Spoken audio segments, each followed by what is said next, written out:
का ये जो दुर्भाग्यपूर्ण घटना हुई है, इस घटना के संबंध में सब जानकारियां दे दी गई हैं। आज हमारे डीजीपी साहब ने भी प्रेस कॉन्फ्रेंस की है गुड़गांव में, सब समाचार आपको आए हैं। उसमें मैं इतना ही कहूँगा कि इसके बाद शांति बनी रहे और किसी प्रकार की जो चीज़ है वो अनदेखी न जाए, तो हमने उसके सारे जो इंतजाम किए हैं अभी तक, जैसा मैंने बताया कि 20 कंपनीज पैरामिलिट्री की हमने बुलाई हैं, जिसमें से 14 कंपनीज नूह जिले में, 3 कंपनीज पलवल में, 2 गुरुग्राम में और 1 फरीदाबाद में।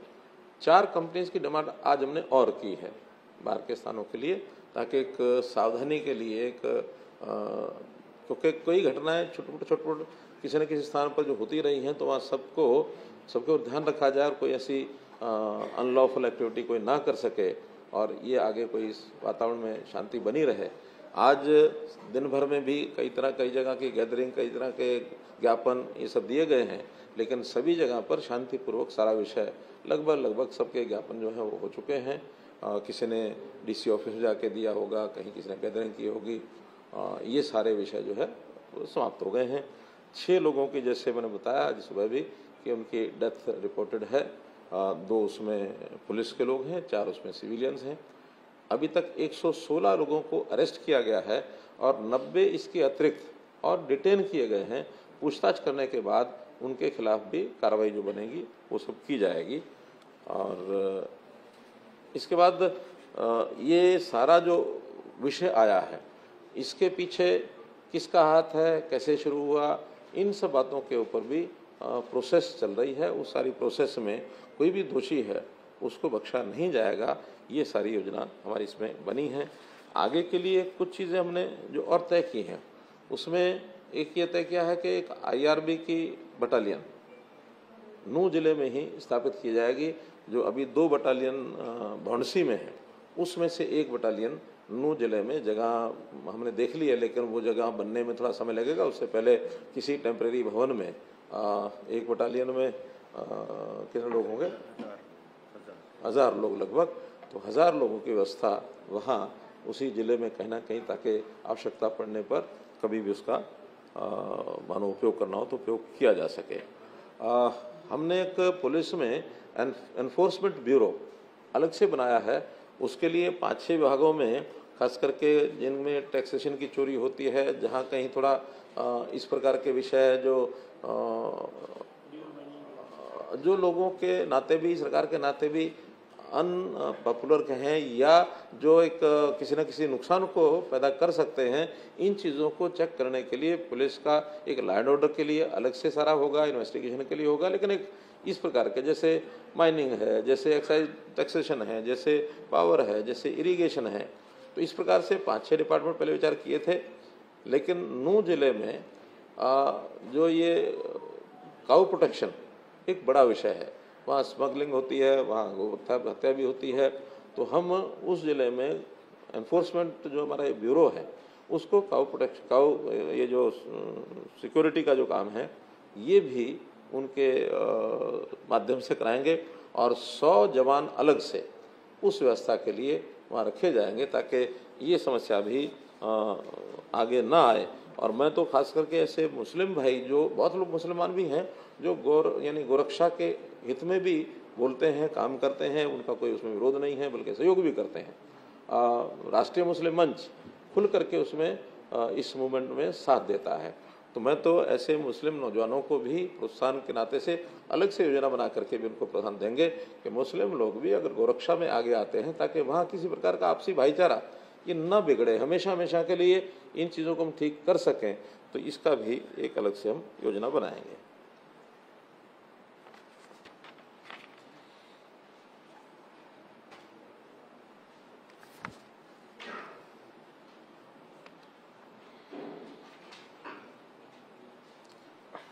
मोटे रूप से आज के इस संदर्भ में विषय इतने ही मुझे आपके सामने रखने थे। कोई बात आपको लगती है तो ज़रूर इसमें पूछें।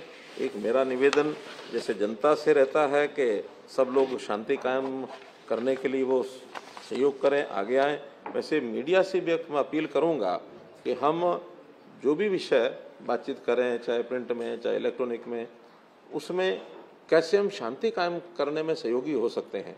बहुत चीज़ें होती हैं अपने हाथ में, स्वतंत्रता के नाते से हम प्रोवोकेटिव भी बोल सकते हैं, हम कुछ भी कर सकते हैं, लेकिन जब तक सारी चीज़ें स्पष्ट ना हो जाएं तब तक इन चीज़ों से जितना बचा जाए उतना अच्छा है। क्योंकि मुझे इसमें कहने में कोई गुरेज नहीं है कि बहुत समस्याओं को हमारा खास करके सोशल मीडिया, इसके कारण से भी आकार उसका बढ़ता है। तो मैं उन सोशल मीडिया के भी बंधुओं से, चाहे यूट्यूबर्स हैं, चाहे सोशल मीडिया में इंडिविजुअल भी लोग करते हैं, कहीं ट्वीट करते हैं, कहीं बाकी करते हैं, तो इन चीज़ों से बचने के लिए हमें संयम ज़रूर बरतना चाहिए। ये भी अपील आपके माध्यम से मैं करूँगा। एक एक करके, पहले एक एक करके। हाँ,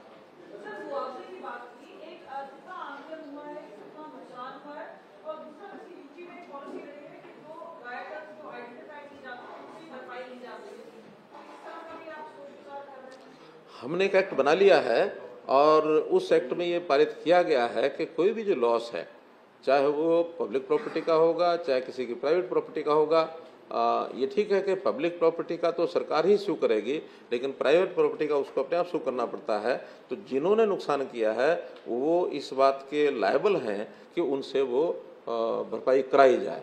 तो हम उसका पूरा अपना जो सरकारी प्रॉपर्टी है उसका हम करेंगे, प्राइवेट प्रॉपर्टी वालों को भी उनको कहेंगे कि इसकी लायबिलिटी जिनके ऊपर है उनसे वसूल किया जाए। एक एक करके, एक एक करके, एक एक करके। रुकिए रुकिए, हाँ, एक एक करके।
सारे प्रश्न आप नहीं करोगे तो प्रश्न रह जाएंगे। मैं क्या करूं?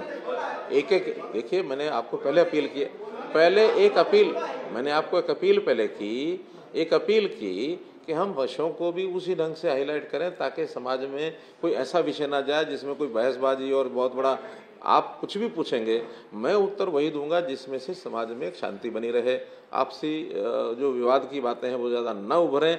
इसलिए आप थोड़ा सा शांति करें, एक एक प्रश्न का उत्तर देंगे, एक एक प्रश्न का उत्तर देंगे, चिंता मत करो। पहली बात आपने, सुनिए, बैठ जाओ।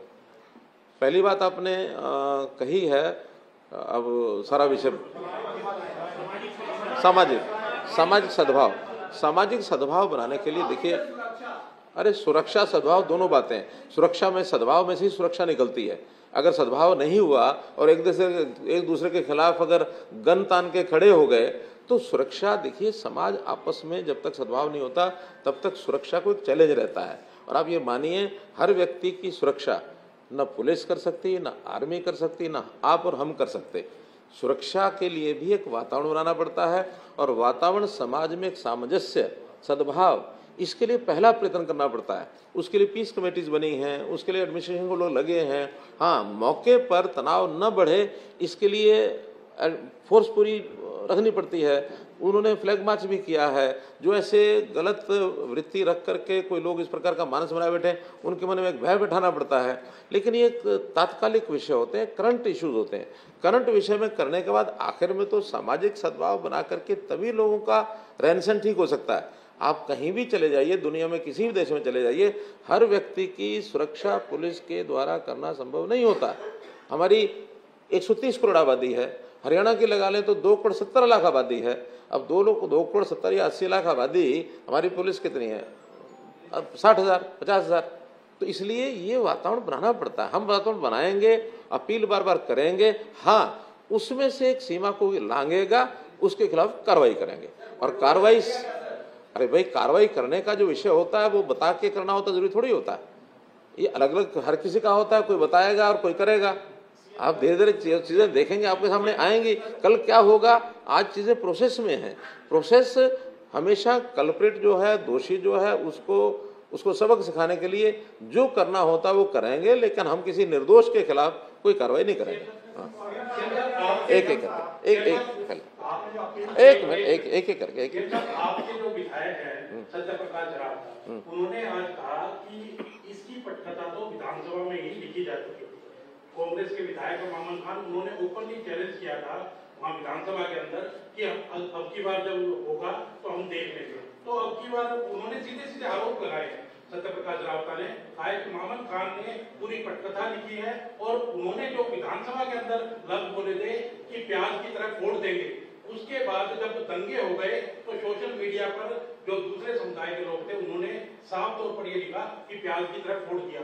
तो कहीं ना कहीं वो आपस में मिले हुए हैं। ये आपके खुद के पार्टी के विधायक सब नहीं, मेरी पार्टी के विधायक मामन खान नहीं है, जरावता है। देखिए सब बातें ध्यान में हैं। सारी प्रोसेस जो हमने चलाई है, उस प्रोसेस के अंतर्गत जिन जिन की जो गलती है उनको निश्चित रूप से दंड मिलेगा। इस समय किसी भी बात का इससे ज़्यादा खुलासा करना ठीक नहीं है।